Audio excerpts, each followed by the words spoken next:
Association Valentin Haüy, comité de Charente-Maritime, Flash Info de numéro 37, mars 2018. Un petit rappel de l'adresse, 20 rue Gambetta, 17 000 La Rochelle. Le téléphone 05 46 41 26 03. Je répète, 05 46 41 26 03. Au sommaire de ce numéro, l'éditorial, l'avis de l'association, la rubrique accessibilité et locomotion, la chronique sociale et juridique, la page culture loisirs et le dossier santé des yeux.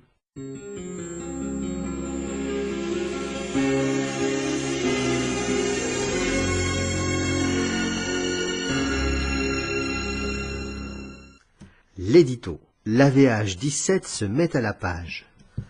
Depuis un certain temps, plusieurs voix s'étaient élevées pour nous demander si l'AVH 17 avait une page Facebook et sinon, pourquoi nous n'avions pas encore créé une. Il se trouve qu'avec l'essor inexorable des réseaux sociaux, ça devenait incontournable car de plus en plus de personnes sont abonnées à Facebook et aux autres réseaux comme Twitter, et ce sont désormais les moyens les plus utilisés pour chercher des informations concernant les commerces, associations et organismes de tout genre. Il est évident que certains de nos anciens ne sont pas très branchés Internet, ni par extension, abonnés à Facebook et Twitter. Mais si la VH17 veut commencer à attirer une génération de bénéficiaires et de bénévoles un peu plus jeunes, il était impératif d'oser entrer dans le XXIe siècle et lancer une page Facebook qui servira de vitrine pour faire connaître plus largement encore nos actions et nos activités. Providentiellement, nous avons récemment accueilli dans nos rangs plusieurs bénéficiaires et bénévoles dynamiques et de bonne volonté qui sont aptes et prêts à donner un coup de main avec la page Facebook entre autres projets. Cette joyeuse bande s'est choisi le nom des Cannetons et nous sommes très heureux de les avoir avec nous. Grâce à l'équipe qui s'occupe activement de la page Facebook de la VH17, notre vitrine est déjà bien remplie et attrayante.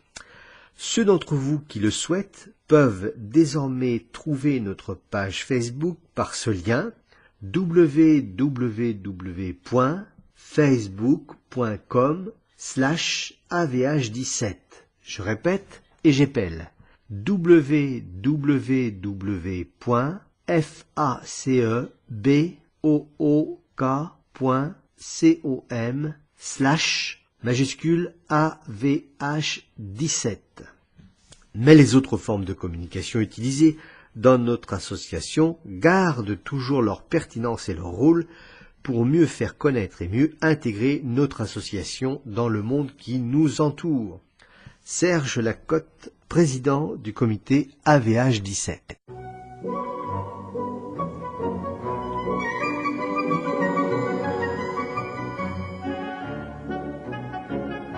L'avis de l'association. Alors sur l'agenda du comité, samedi 3 mars à partir de 14h30, après-midi, jeux adaptés à la grosse boîte. Les jeudis 6 mars, 20 mars et 6 avril, réunion du groupe communication dans le local du comité à La Rochelle. Mardi 6 mars à 14h30, rencontre avec les élèves du lycée professionnel Jamin de Rochefort. Mercredi 7 mars à 14h30, découverte d'un jeu de société au local du comité. Jeudi 8 mars à 15h, l'assemblée annuelle dans le local du comité. Les vendredis 9 mars, 13 avril à 14h30, réunion amicale à Surgères, à l'OFAS. Les 12 et 14 mars, rencontre avec des étudiants en tourisme de Subdeco. Les mercredis 14 mars, 4 avril et 9 mai, réunion amicale à Saintes, dans la salle de la Recluse.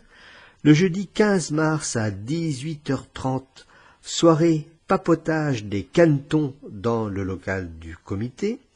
Le jeudi 15 mars, rencontre avec les étudiants aides-soignants de La Rochelle.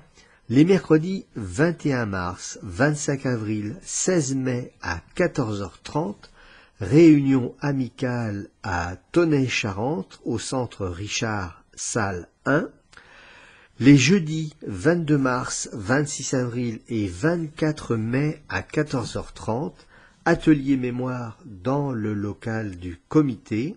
Les mercredis 4 avril et 2 mai à 14h, rencontre amicale dans le local du comité. Mardi 10 avril, réunion avec le référent accessibilité à l'AVH de Niort. Mercredi 2 mai à 14h, super quiz avec Serge dans le local du comité. Vendredi 25 mai, journée handicap visuel organisée par l'ANOM à Trizay. L'ANOM c'est A-N-M-O-N-M à Trizay. Mercredi 6 juin, la vie d'un proviseur de lycée par Marcel Lévy, ancien proviseur.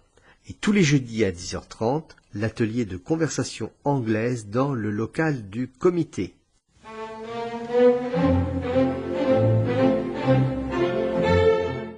Formation, sensibilisation à la déficience visuelle. Un des principaux objectifs de notre association est de favoriser l'intégration des personnes déficientes visuelles dans la vie sociale et professionnelle. Il ne suffit pas que ces personnes fassent des efforts pour gagner en autonomie, encore faut-il que leur environnement soit adapté, accessible. Non seulement l'environnement physique, numérique, culturel, mais aussi l'environnement humain. Or, si les personnes voyantes sont généralement bien disposées à l'égard des personnes aveugles, elles ne savent pas toujours comment se comporter en leur présence. En outre, elles sont moins conscientes des difficultés que représente la malvoyance. C'est la raison pour laquelle le comité multiplie les actions de sensibilisation-formation avec quelques exemples. Intervention auprès des étudiants aides-soignants et infirmiers ou infirmières. Échange avec des étudiants en tourisme de Subdeco. Accompagnement d'un groupe d'élèves du lycée professionnel Jamin de Rochefort. Partenariat avec la gendarmerie nationale. Participation à un dîner dans le noir organisé par le Lions Club.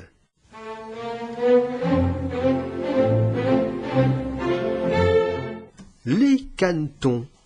Qui sont-ils et que proposent-ils? Le groupe jeune change de nom. Dorénavant, il se nommera les canetons. Que font ces canetons? Nous sommes partis du principe que nous étions tous dynamiques et que nous participions tous à des activités qui n'étaient pas forcément ouvertes aux personnes atteintes de déficience visuelle. Pour autant, nous y participions chacun de notre côté. Notre but est donc de les rendre accessibles, au moins sur le secteur de La Rochelle et du pays de Nice. Et ça, c'est dit par Cédric. Qui peut intégrer les canetons? Tout le monde. Vous avez envie de vous investir? Venez participer, encadrer ou organiser des activités qui vous plaisent et vous font sortir du quotidien flou, gris ou noir. Sur quelles activités se penchent actuellement les canetons? Eh bien, les samedis jeux adaptés, les jeudis papotes, les marches floues, les séances yoga adaptées, la permanence du samedi matin. Si vous voulez en savoir plus, vous contactez l'AVH 17 par téléphone. Jeudi papote, tous les troisièmes jeudis de chaque mois, à partir de 18h30 et ce jusqu'à 20h, au minimum, les canetons assureront une permanence d'un autre genre. Il s'agit d'un apéro sans alcool où vous serez accueillis avec le sourire par Anne, Gaëlle et Cédric. À la bonne franquette, chacun ramène un petit quelque chose à manger et ou à boire pour échanger dans la bonne humeur. Et c'est ouvert à tous, déficients, visuels ou non. La prochaine date, le jeudi 22 mars 2018 à partir de 18h30 dans le local du comité AVH 20 rue Gambetta à La Rochelle. Les samedis, jeux adaptés. Un samedi par mois, la boutique Café Jeux, la grosse boîte, en collaboration avec les associations AVH 17 et Clairvoyant 17, organise une session découverte des jeux adaptés aux déficients visuels. La première édition s'est tenue le samedi 3 février 2018, un véritable petit succès, puisqu'une quinzaine de personnes sont venues jouer toutes ensemble, déficients visuels ou non, enfants et adultes. La boutique propose un tarif de 5 € par personne, comprenant une boisson et l'accès à tous les jeux en libre service. La boutique n'étant pas extensible, nous vous remercions de vous inscrire auprès de la grosse boîte. Une quinzaine de places sont disponibles. C'est ouvert à tous, que vous soyez déficient visuel ou non. La prochaine date, samedi 3 mars 2018 à partir de 14h30. Et ça se passe à la grosse boîte, 65 rue Saint-Nicolas à La Rochelle. Pour les réservations, le numéro de la grosse boîte est 05 46 52 28 70. Je répète, 05 46 52 28 70. Comment ça va? Moi, ça va. Ça va bien. Les matériels adaptés. Le couteau avec guide de coupe. Destiné aux droitiers, ce couteau de haute précision et de fabrication suisse possède une lame dentelée et un guide en aluminium vous permettant de couper des tranches régulières. Il peut être utilisé comme couteau de cuisine si on ôte le guide. La longueur de la lame est de 21 cm et la longueur du guide de 13,5 cm. L'épaisseur maximale des tranches 15 mm et le prix est de 69 € TTC.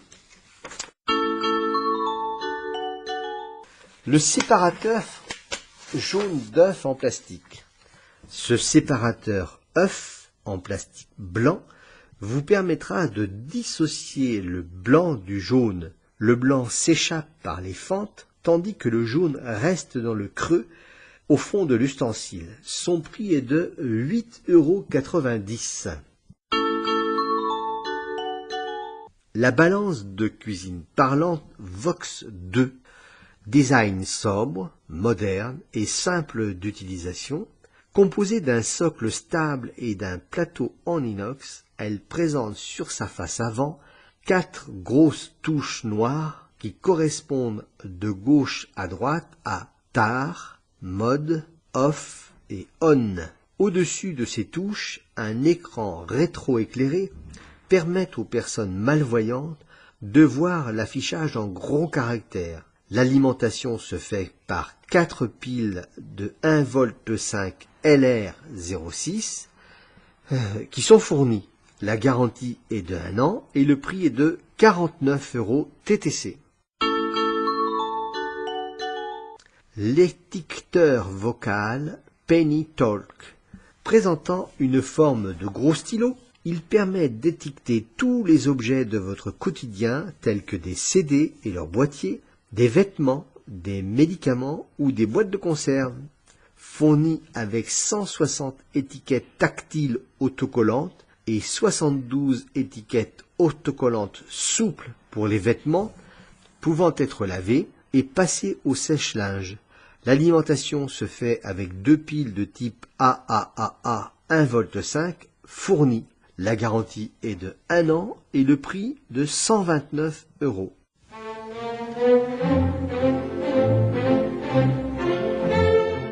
Quoi de neuf au CERTAM en matière d'accessibilité numérique? Les dernières fiches d'évaluation du Centre d'évaluation et de recherche concernent le lecteur d'écran NVDA, Non-Visual Desktop Access, NVDA. C'est un logiciel de lecture d'écran gratuit permettant à une personne déficiente visuelle d'utiliser un ordinateur sous Windows 10 via une synthèse vocale intégrée ou en braille. La mise à jour de cette évaluation montre les nombreuses améliorations dans la gestion du braille et la prise en charge des nouvelles voix OneCore incluses dans Windows 10. Le bloc-notes braille Actilino. L'Actilino est un bloc-notes braille portable conçu par la société germanique HelpTech, anciennement HandyTech, destiné aux personnes déficientes visuelles utilisant le braille Lactilino, possède 16 cellules et peut être utilisé en mode autonome ou connecté à un smartphone ou à un ordinateur. L'innovation de Lactilino est son système ATC permettant une lecture braille continue. Le mini PC OWebBox. L'OWebBox est un mini PC transportable et autonome fonctionnant sous Windows 10. La société CECIAA en propose ici une version utilisable par une personne déficiente visuelle dès sa sortie de l'emballage grâce au lecteur d'écran NVDA préinstallé. Équipé de logiciels gratuits couvrant divers besoins informatiques domestiques, l'OWebPC est livré avec les licences pour les voix de synthèse Acapella et la suite bureautique Microsoft Office 2010.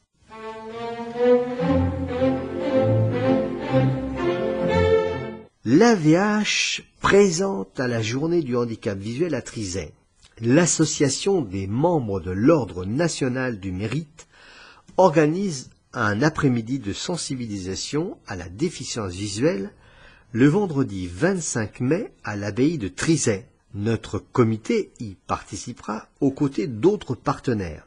Au programme de cette manifestation, il y aura une démonstration de chien guide, une présentation de la bibliothèque sonore départementale, une présentation des missions de l'association Valentin AUI, une présentation de matériel adapté par la VH, l'intervention d'un médecin sur la DMLA. N'hésitez pas à participer à cet après-midi. Si vous n'avez pas de moyens de déplacement, signalez-vous à l'accueil du comité. Peut-être pourrons-nous vous proposer une solution de covoiturage.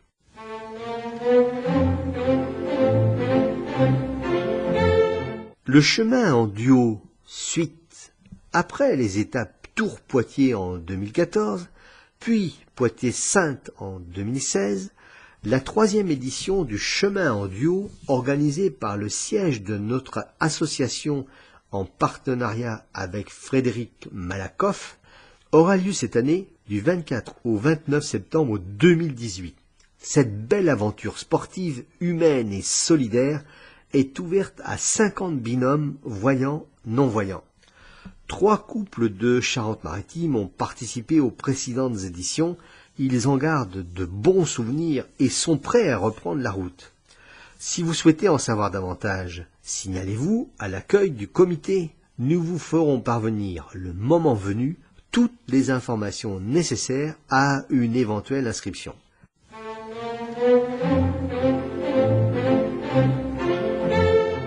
La Fondation Valentin AEI soutient la recherche. Elle est très concrètement impliquée par les progrès de la recherche médicale en soutenant financièrement des équipes d'excellence et en suivant de près les résultats de leurs travaux. À titre d'exemple, on peut citer les travaux sur les maladies dégénératives de la rétine. Ces maladies, comme la rétinite pigmentaire ou la dégénérescence maculaire liée à l'âge, la DMLA, sont dues à une dégénérescence des photorécepteurs. L'équipe du docteur Muriel Perron au sein du CERTO, le Centre d'exploration et de ressources thérapeutiques en ophtalmologie, s'intéresse au potentiel de certaines cellules endogènes de la rétine, les cellules gliales de Muller. Elles ont à la fois la capacité de promouvoir la survie des photorécepteurs et de se reprogrammer en cellules souches pour régénérer de nouveaux photorécepteurs. Favoriser ce processus offre une approche très prometteuse de thérapie cellulaire. Dans cette optique, il est nécessaire d'étudier une nouvelle voie de signalisation dans ces cellules, la voie HPPO/YAP. Forte de cette ambition, la Fondation a confirmé son soutien au programme.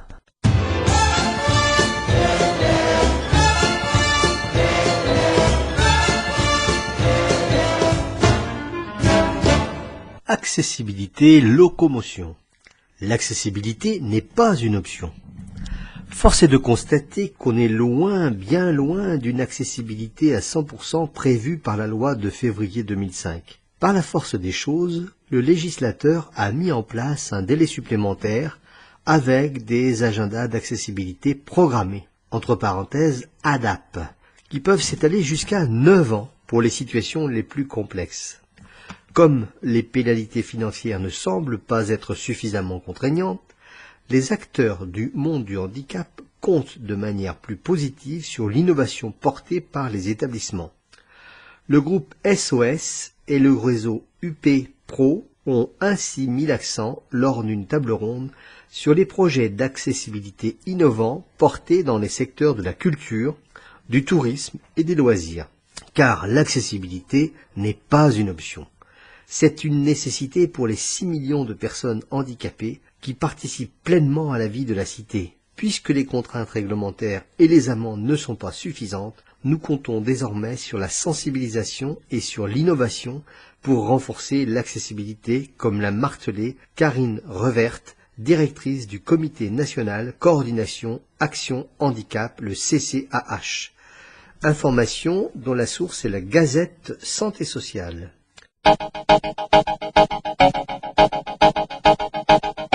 Un guide au bout des doigts.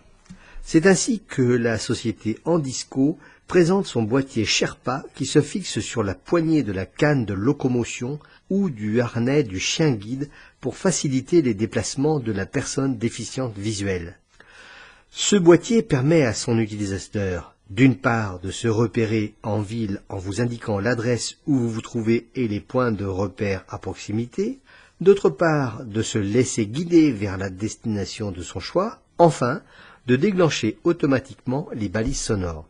Selon Andisco, ce boîtier qui est indépendant du smartphone et qui fonctionne avec une oreillette extra-auriculaire sans fil, ne demande aucune formation. Il bénéficie en outre de mises à jour automatiques. Son prix 750 €, la première année d'abonnement offerte, puis 99 € par an, avec le délai 15 jours satisfait ou remboursé. Pour plus de renseignements, vous pouvez aller sur le site www.handico.com. J'appelle www.handico.com ou au téléphone au 03 72 47 06 27. Je répète, 03 72 47 06 27.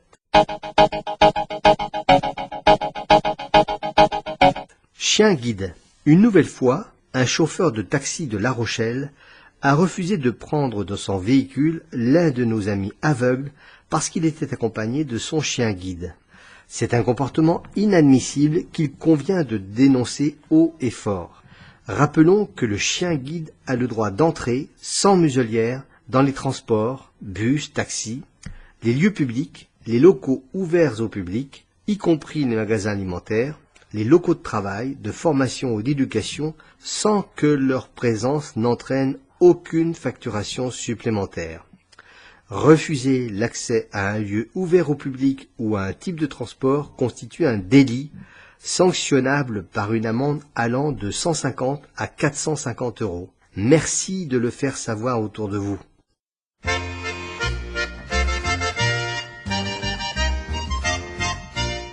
Chronique sociale et juridique. Le CESU. Du nouveau sur le site internet. Le site internet du CESU, qui permet aux particuliers employeurs de déclarer chaque mois la rémunération de leurs salariés, a pour objectif de faciliter les formalités liées à l'emploi d'une personne à domicile quelques heures par semaine.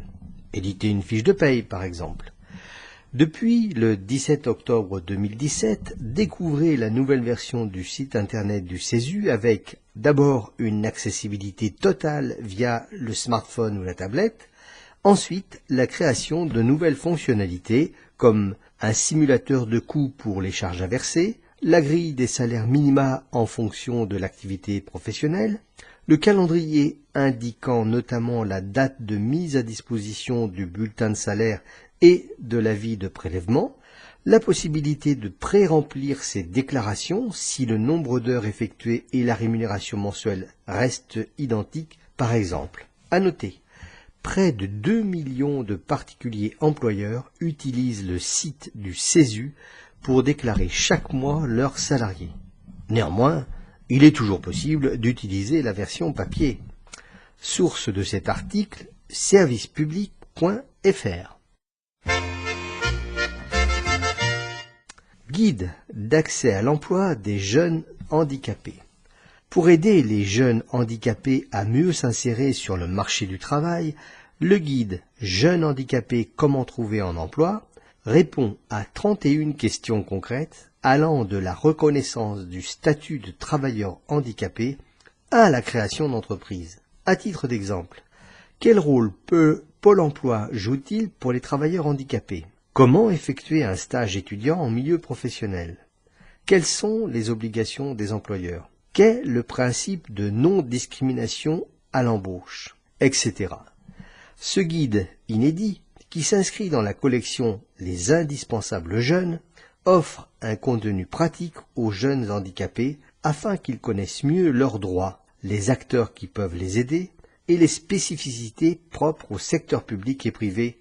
Il fait 208 pages et il est en vente sur ladocumentationfrançaise.fr. J'appelle LADOCUMENTATIONFRANCAISE.fr. Attention aux faux sites administratifs. Demandez un extrait d'acte de naissance, une carte grise ou un extrait de casier judiciaire. Consultez le nombre de points restant sur votre permis de conduire. La plupart des démarches administratives peuvent se faire gratuitement en ligne en passant par les sites officiels de l'administration française. Il existe également des sites privés, souvent payants, qui proposent de vous aider. Attention, il peut s'agir d'arnaques.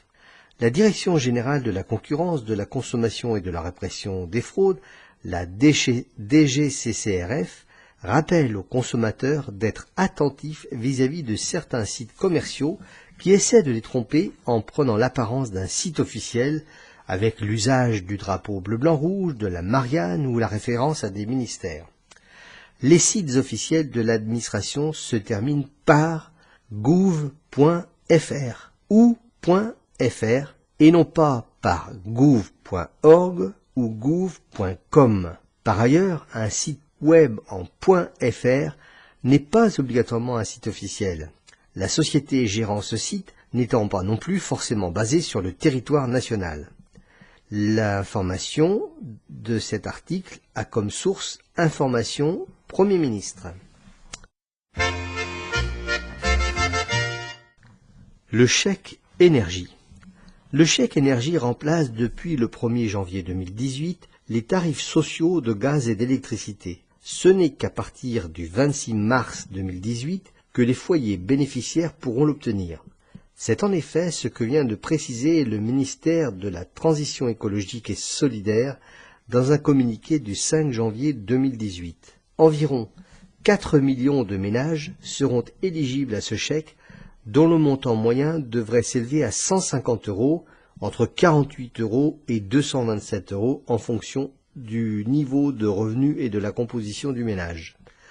Pour les foyers concernés, il n'y aura aucune démarche particulière à effectuer pour recevoir, puisque le chèque énergie sera envoyé automatiquement par voie postale. Une fois obtenu, il servira à régler directement auprès du fournisseur d'énergie toutes sortes de dépenses d'énergie, gaz, électricité, fioul, bois, sachant qu'il sera également possible, avec certains fournisseurs, d'utiliser ce type de chèque en ligne. Ce chèque pourra également être utilisé pour financer des travaux d'efficacité énergétique, les travaux correspondant aux critères d'éligibilité du crédit d'impôt transition énergétique. La source de cette information est servicepublic.fr. Senior. Choisir un établissement adapté à vos besoins. Vous êtes à la recherche d'un logement pour personnes âgées. Plusieurs structures existent, mais vous ne savez pas laquelle choisir pour vous-même ou un proche. L'Institut national de la consommation, l'INC, fait le point dans une fiche pratique, la J247, et vous informe sur les établissements à choisir en fonction de différents critères. État de santé, situation familiale, situation géographique, revenus. L'INSEE détaille les différentes structures et vous guide dans vos choix. Rendez-vous sur le site www.inc-conso.fr. J'appelle www.inc-conso.fr. La source de cette information, servicepublic.fr. Le livre vert de la beauté. Yves Rocher prend soin des femmes aveugles et malvoyantes. Handicap Zéro accompagne Yves Rocher pour que chaque femme, aveugle ou malvoyante, prenne soin d'elle. Du bien-être pour toutes, avec le livre vert de la beauté, en braille ou sur CD audio, pour tout savoir sur la marque et ses produits, des étiquettes en braille et caractères agrandis pour mieux identifier les produits dans la salle de bain, des ateliers beauté sans miroir un peu partout en France pour apprendre les gestes essentiels du maquillage. Alors, pour commander le livre vert de la beauté et son jeu d'étiquettes, vous appelez le 0800 39 39 51. Je répète, 0800 39 39 51. Le service et l'appel sont gratuits. Pour connaître les dates et les lieux des ateliers beauté sans miroir et s'y inscrire, vous consultez handicapzero.org et j'appelle handicapzero.org à la rubrique Yves Rocher. Et ce dispositif est gratuit. Don de jours de repos au bénéfice des proches aidants. Une loi du 13 février 2018 parue au JO du 14 février crée un dispositif qui permet à un salarié, sur sa demande et en accord avec son employeur, de renoncer anonymement et sans contrepartie à tout ou partie de ses jours de repos non pris, qu'ils aient été ou non affectés sur un compte épargne-temps au bénéfice d'un autre salarié de l'entreprise qui vient en aide à une personne atteinte d'une perte d'autonomie d'une particulière gravité ou présentant un handicap. Le salarié bénéficiant d'un ou plusieurs jours cédés bénéficie du maintien de sa rémunération pendant sa période d'absence. La source de cette information est la Gazette Santé Sociale.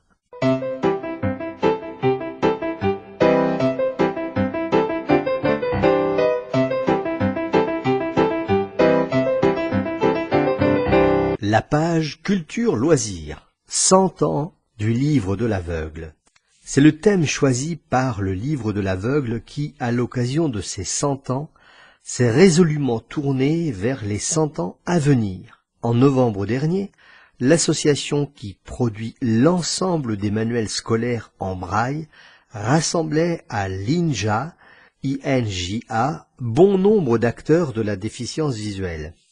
Sous la présidence de Jean-Christophe Ruffin de l'Académie française, des professionnels de la vue, des enseignants-chercheurs et des personnes aveugles ou malvoyantes sont venus apporter leur témoignage. Il en ressort que le braille est moins utilisé et moins enseigné aujourd'hui, mais qu'il reste indispensable pour l'apprentissage de la lecture, des mathématiques, de la musique, et qu'il faut se mobiliser pour maintenir son apprentissage et son édition. Même si l'audio et le numérique sont prépondérants désormais, ils génèrent des lacunes en orthographe et grammaire et réduisent l'autonomie pour la lecture. Si le braille papier est moins utilisé à ce jour, le braille numérique à 8 cases se développe dans toute l'Europe. Enfin, quelles que soient les évolutions dans un monde compétitif, il est indispensable pour apprendre, se développer, accéder à la culture et au savoir, de proposer l'apprentissage du braille à tous ceux qui pourraient en avoir besoin. La source de cet article est Handicap Zéro.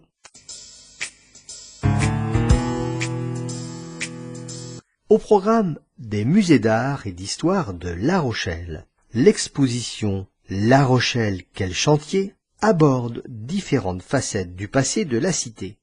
L'évolution de l'urbanisme et de l'habitat, la vie quotidienne, le commerce, le passé militaire, la présence religieuse et les aspects funéraires. Les objets présentés, issus des fouilles mais également des collections du musée, donnent vie à ce passé méconnu. L'exposition est ouverte jusqu'au 21 mai 2018.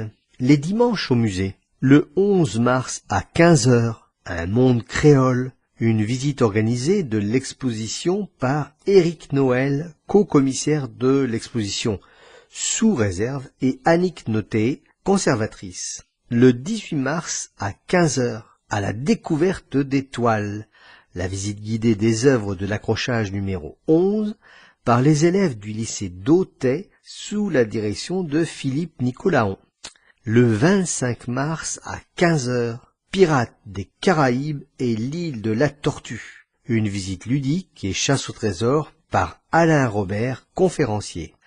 Pour tout renseignement, vous pouvez joindre le 05 46 41 64 65. Je répète, 05 46 41 64 65. Les séjours vacances 2018 proposés par l'AVH. Pour l'année 2018, notre association propose une quinzaine de séjours vacances adaptés aux personnes déficientes visuelles. Séjours en bord de mer, à la montagne, au cœur d'une capitale européenne, ensoleillé ou enneigé, sportif ou culturel, il y en a pour tous les goûts et tous les âges.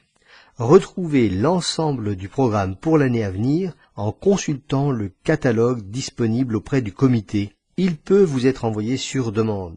Un petit rappel, la subvention ANCV, sous certaines conditions financières, en fonction de votre revenu fiscal de référence, vous pouvez obtenir une subvention pour vos séjours en France sous forme de chèque vacances ANCV et nous pouvons vous aider à déposer un dossier pour demander une telle subvention. Pour tout renseignement complémentaire, contactez le service Séjour Vacances en téléphonant au 01 44 49 27 27. Je répète, 01 44 49 27 27, poste 2210, les lundis et jeudis après-midi, ou par courriel à l'adresse séjourvacances@avh.asso.fr. J'appelle SEJOURVACANCES@avh.a2so.fr.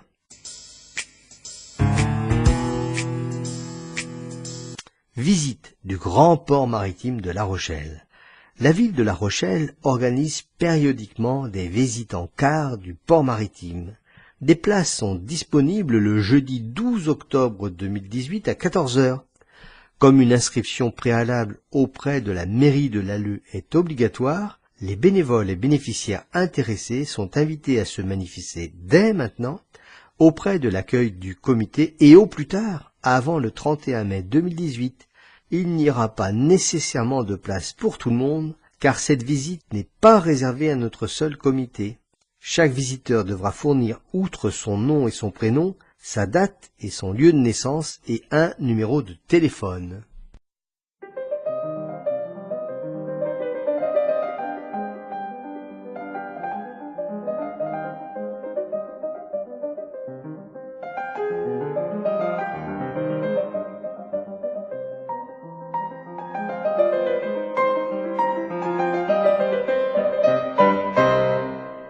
Le dossier santé des yeux, la névrite optique. La névrite optique est une affection oculaire qui se caractérise par l'inflammation du nerf optique, le nerf qui transmet les informations capturées par la rétine jusqu'au cerveau. Le diagnostic de la névrite optique n'est pas toujours facile à poser, car le fond d'œil est normal pendant les premiers stades de la maladie. Le récit du patient, en particulier la description des symptômes ressentis, est une aide précieuse pour l'ophtalmologiste. La névrite optique a des origines diverses. La sclérose en plaques est une cause fréquente de la névrite optique. Une atteinte dans le globe oculaire, la papillite, peut être provoquée par une infection dentaire ou des sinus, parfois par un diabète. Lorsque la lésion se situe derrière le globe oculaire, on parle de névrite optique rétrobulbaire. Dans ce cas, la sclérose en plaques est souvent mise en cause. Une carence en vitamine B, le tabagisme, l'alcool, un cancer, une ischémie ou une infection comme la syphilis sont également susceptibles d'entraîner une névrite optique rétrobulbaire. Les principaux symptômes de la névrite optique sont une baisse de l'acuité visuelle et une douleur oculaire légère. L'atteinte est dite unilatérale car elle ne concerne qu'un seul œil. La perte de la vision peut être partielle ou totale, mais les patients récupèrent généralement la vue lorsqu'un traitement approprié est mis en place à l'apparition des premiers signes. Comment traiter une névrite optique? Quel que soit le type de névrite, le traitement est celui de la cause responsable. Des anti-inflammatoires, glucocorticoïdes sont parfois administrés pour accélérer la guérison lorsque le patient n'a pas récupéré totalement la vue au bout de 10 semaines. La source de cette information est Medicite de octobre 2017. Ainsi se termine la lecture de Flash Info numéro 37 de mars 2018. Je vous souhaite une bonne fin de lecture. Je vais terminer par la citation des bas de page. Le responsable de la publication est Serge Lacotte, président du comité AVH17. Le téléphone, je le rappelle, 05 46 41 26 03 et l'adresse de l'association comité.larochelle@avh.asso.fr. J'appelle comite.laroche@avh.a2so.fr et le site internet est http://larochelle.avh.asso.fr. Les correspondants locaux, Saintes et Rochefort 06 64 87 03 98. Je répète 06 64 87 03 98. Surgères 06 64 03 89 32. Je répète 06 64 03 89 32. Et enfin Royan 05 46 41 26 03. Je répète 05 46 41 26 03. Et vous avez